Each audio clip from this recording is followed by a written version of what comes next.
Let me ask you something slightly uncomfortable. Have you ever stood up from your favorite chair and thought, was that my spine? Or a haunted xylophone? Or maybe you've looked at someone your age striding through the park posture, perfect hair, somehow still defying gravity, and thought, what cult did they join? And does it accept Medicare? Here's the truth most people won't say after 80. Some folks are quietly falling apart, and others are quietly reversing. Not aging backwards like Benjamin Button, more like Buddhist Button. The kind of aging where you become so light, so present, so weirdly strong that even your knees are like, okay, fine, we'll cooperate. This isn't about denial.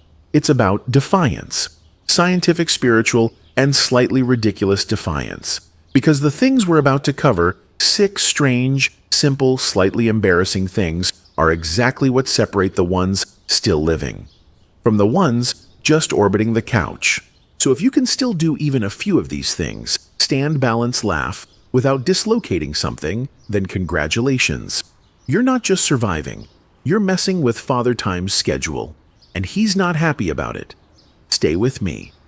Because the last sign, that one so overlooked, it's practically a secret spiritual weapon. Let's begin. Part 1. You can get out of a chair without your arms. Bargaining with gravity. Let's start with something that seems harmless. Innocent even. Getting up from a chair. But here's the raw truth for many people. After 80, standing up unassisted is no longer a motion. It's a negotiation. And your knees, they've become unionized. Your arms are on strike.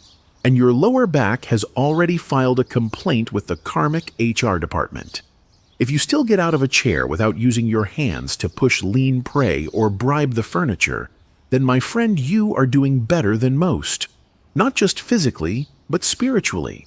Because in Buddhist psychology, how you rise matters. Rising with ease signals strength, presence, and integration. Struggling to rise, on the other hand, reflects more than just weak quads. It reflects how we've disconnected from our own center. Let me tell you about Eleanor. She was 82, sharp as a tack, but one day she found herself pressing down on her knees to stand. No big deal until she couldn't get off the toilet without summoning the towel rack like it was a medieval weapon. That was her wake-up call. She didn't join a gym. She didn't buy a vibrating miracle chair. She just started with 10 minutes a day, seated leg lifts, wall squats, and holding her core like it was her last line of defense against the nursing home. Within weeks, she stood tall again. And not just physically, her dignity rose with her. Now let's break this down scientifically. The ability to rise without your hands requires coordination across major muscle groups, glutes, hamstrings, core, and even postural stability. Losing this skill isn't just a sign of weakness. It's a predictor of future decline in mobility, in independence, in confidence. And yet it's one of the easiest functions to reclaim. Why? Because movement is memory. And your body, despite the aches and occasional betrayal, remembers how to be strong. It just needs an invitation. So next time you stand up from a chair, notice, did your legs carry you, or did your arms do most of the begging? If your thighs still do the talking, you're not just aging well. You're a rare species, the upright elder. And if not, that's okay. Because the first step to rising is realizing you can still rise. Part 2. You can walk briskly without looking like you're escaping a funeral. Let's talk about walking, not strolling, not shuffling, not the aimless wobble you do when you're trying to remember where you put your glasses but they're already on your face. I mean, walking with purpose, like you're late to something important, like a sale on orthopedic shoes or free samples at Costco. Because if you can still walk briskly after 80, you're not just mobile. You're mildly terrifying to Father Time. You're like a stealth bomber wrapped in Bengay. Here's the science: brisk walking is one of the strongest predictors of longevity. In fact, studies have found that walking speed is more accurate than blood pressure in predicting how long you'll live. That's right, your footsteps are gossiping about your mortality behind your back. Why? Because walking fast means your heart, lungs, muscles, and nervous system are all working in sync. It means your energy systems haven't filed for retirement yet. It's not just movement, it's internal orchestration. Let me introduce Leonard.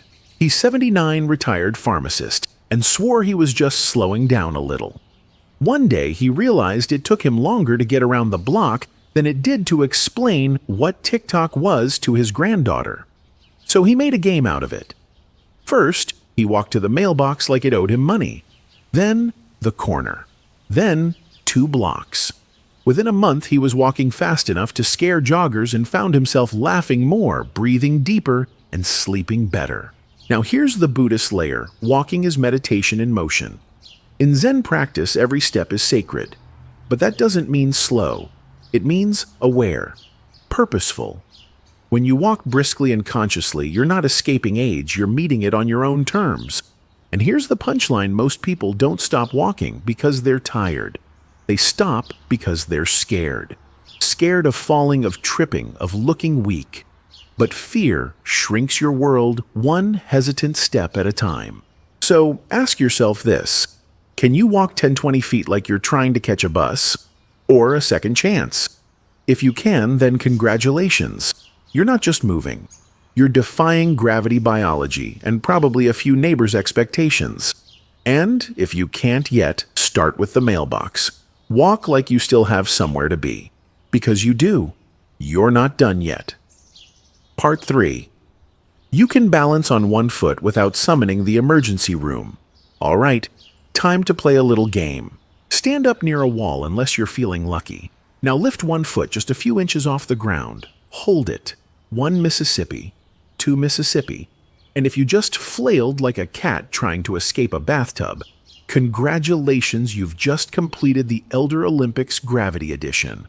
But seriously, if you can balance on one foot for 10 seconds or more without panicking, leaning, or whispering a desperate prayer to your left ankle, you are a rare breed. Here's why this matters: balance is the body's final defense against the floor. And after 80, the floor becomes strangely seductive. Falls are the #1 cause of injury in older adults, not skydiving, not wild parties, not arguments about politics. Just falling.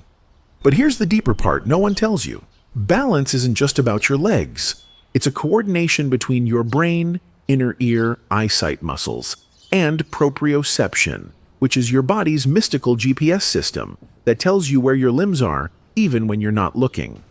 When that system starts slipping, balance is the first red flag. Let me tell you about Judith. 81, spry, but one morning while brushing her teeth, she caught herself leaning hard on the sink. She tried to lift one foot and panicked. That moment shook her more than any doctor appointment ever had. So she started brushing her teeth while balancing, using the counter only if necessary. After a few weeks, no wobbling, no fear, just Judith barefoot in her bathroom, training her nervous system like a Zen ninja. Now here's where Buddhist wisdom kicks in. Balance isn't just a physical state, it's a metaphor for life. The Buddha taught that the middle way, avoiding extremes, is the path to peace. Balance means equanimity. It means calm in chaos. If your body can find balance, your mind can follow. And dark comedy aside, this is a spiritual act, standing still while the world wobbles. So test yourself. Can you stand on one foot for 10 seconds? No flailing, no bribing the counter. Just you and gravity in an awkward spiritual staring contest. If yes, you're not just aging in reverse. You're proving your brain and body still trust each other. That's rare. That's powerful. And if not, that's okay. Because balance, like dignity and hair, can still be reclaimed. Part 4. You can get on and off the floor without writing a goodbye note. Here's a fun little test. Can you get down onto the floor and back up again without making a sound that would cause your children to call hospice? If yes, pause for applause. Because after 80, the floor becomes what psychologists call a psychosocial battlefield. Or, as Frank 83 once called it, the Bermuda Triangle of Independence. The moment you start fearing the floor is the moment your world begins to shrink. You avoid low drawers. You don't sit on the ground with your grandkids. You eye the TV remote under the couch like it's lost to another dimension. But here's the thing. Getting down and getting back up is one of the clearest signs of full-body functional fitness. It requires legs, arms, core strength, flexibility, spatial awareness, and let's be honest, emotional courage. Because nothing quite humbles the human ego like crawling on all fours next to the cat and realizing the cat is moving with more dignity. Let me tell you about Frank. He was playing Go Fish on the living room floor with his great-granddaughter Lily when it hit him. I don't know how I'm getting up from here without calling 911 or pretending I live here now. That moment didn't just bruise his pride, it cracked something deeper, his belief in his own strength. So Frank began practicing. Every morning next to his bed he'd kneel, he'd rise, he'd breathe, slowly, clumsily, gloriously. 3 weeks later he was down on the floor again, but this time with confidence, not fear. Now let's get Buddhist for a moment. In Zen monasteries, bowing to the floor is a sacred act. You lower your body, your pride, your mind, all in reverence to the present moment. The act of getting low isn't defeat, it's humility. And getting back up, that's awakening. So if you can still do this, touch the ground and rise without outside help, you're not just limber, you're spiritually athletic. And if you can't, you haven't failed. You've simply forgotten something your body once knew. Start small. Sit on a cushion. Practice kneeling. Rebuild your trust in gravity. Because the floor doesn't have to be the end of the story. Sometimes it's the place you remember who you are, before rising again. Part 5. You can still laugh at yourself without needing a therapist on speed dial. Let's drop the act for a second. Aging can be hilarious. Not cute, Hallmark card. Hilarious, dark, absurd, knee slap in the middle of a funeral hilarious. Like discovering your glasses are in the fridge. Or trying to text your niece and accidentally sending your blood pressure stats to your ex. But here's the trick, if you can laugh at yourself genuinely without bitterness, you're aging in reverse in a way no blood test can measure. Because the ability to laugh at yourself requires emotional agility, ego, flexibility, and neurological vitality. In psychological terms, humor is what happens when the brain reprocesses discomfort into absurdity. In Buddhist terms, it's the sound of non-attachment in action. You see, when you stop taking your pain, your wrinkles, and your occasional memory lapses so seriously, you begin to transcend them, not avoid, transcend. Humor is detachment with a punchline. Let me tell you about Gloria. She's 87, partially deaf, and accidentally joined a punk rock water aerobics class last summer because she misheard gentle movement therapy. Instead of panicking, she bought earplugs and kept showing up. When asked why, she said, "If I die doing synchronized cannonballs to the Ramones, let them put that on my tombstone." Now tell me, that's not enlightenment. This isn't about forced cheerfulness. It's not about denying grief pain or the unfairness of gravity. It's about realizing that aging is weird and laughing anyway. Because when you lose the ability to laugh at yourself, you don't become wiser. You become rigid, defensive, tired. Your mind becomes a fortress when it could be a playground. And frankly, if you're over 80 and you can't chuckle at your own farts, missed appointments, or the fact that you now grunt like a medieval knight every time you bend over, you've missed the whole cosmic joke. Buddhism teaches that the self is an illusion. But here's a secret most monks won't tell you. The best way to recognize that is to accidentally pass gas in downward dog and laugh until you cry. So if you can still laugh at yourself, even through the awkward, the sagging, the scary, then you've retained something most people lose by 50. The ability to be free. And if you've forgotten how, start small. Watch a video of a goat in pajamas. Or stand naked in front of a mirror and try not to giggle. That joy, that absurdity, that's spiritual strength. And that is aging in reverse. Part 6.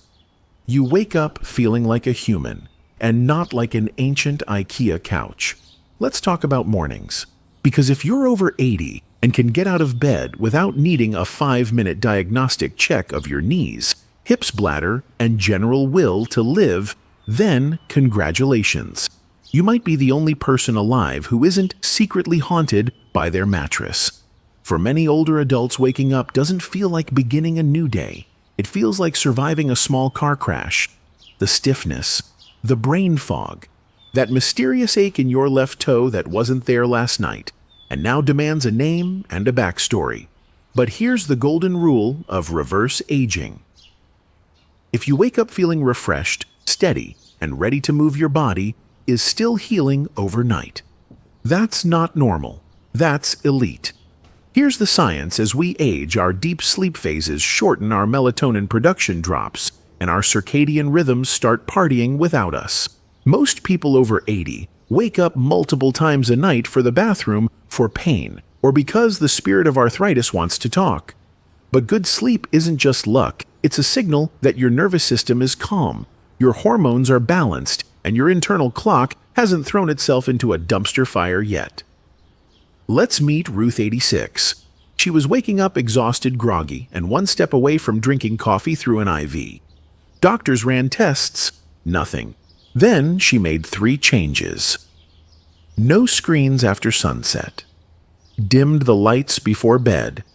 Opened the curtains first thing in the morning. 2 weeks later, she started sleeping like a well-adjusted house cat. Her memory improved. Her mood lifted. She even started remembering her dreams again, one of which involved ballroom dancing with Morgan Freeman. But that's another video. In Buddhism, sleep is called the little death. It's where the mind lets go, the body restores, and the ego finally shuts up for a while. If you can surrender fully into rest and rise refreshed, you're not just well rested, you're spiritually tuned. So ask yourself, do you wake up feeling like a curious human being, or a cursed wardrobe that just creaked open? If it's the former, you're not just defying age, you're dancing through it. And if not, try making bedtime sacred again. Light a candle, turn down the noise, treat sleep like a ritual instead of a medical emergency. Because how you rise in the morning is often a reflection of how deeply you trusted the night. And trust, my friend, is the deepest form of strength there is. So here we are. If you've stuck with me through all 6 signs, let me say what no doctor, coach, or well-meaning relative has probably told you lately. You're doing better than most, and not just physically. You're alive in a way that most people gave up on years ago. Because aging isn't the enemy. For many, it's just poorly managed spiritual evolution. You're not breaking down, you're being refined. And if you can still rise from a chair walk like you have somewhere to be, balance without flailing, touch the floor, and return with your dignity intact, laugh at your sagging bits, and wake up ready to dance with the day, then you're not aging in reverse. You're just finally becoming who you were meant to be. In Buddhism, they say awakening doesn't come with thunder or fireworks. Sometimes it comes in the form of a quiet morning, where you put both feet on the floor, stand up without groaning, and say to yourself, still here, still me, still going. So if this video stirred something in you, leave a comment below. What sign still lives in you? What will you reclaim tomorrow? Because you're not done yet. You're just getting really, really good at being alive. And that, dear one, is the most rebellious thing an 80-year-old can do.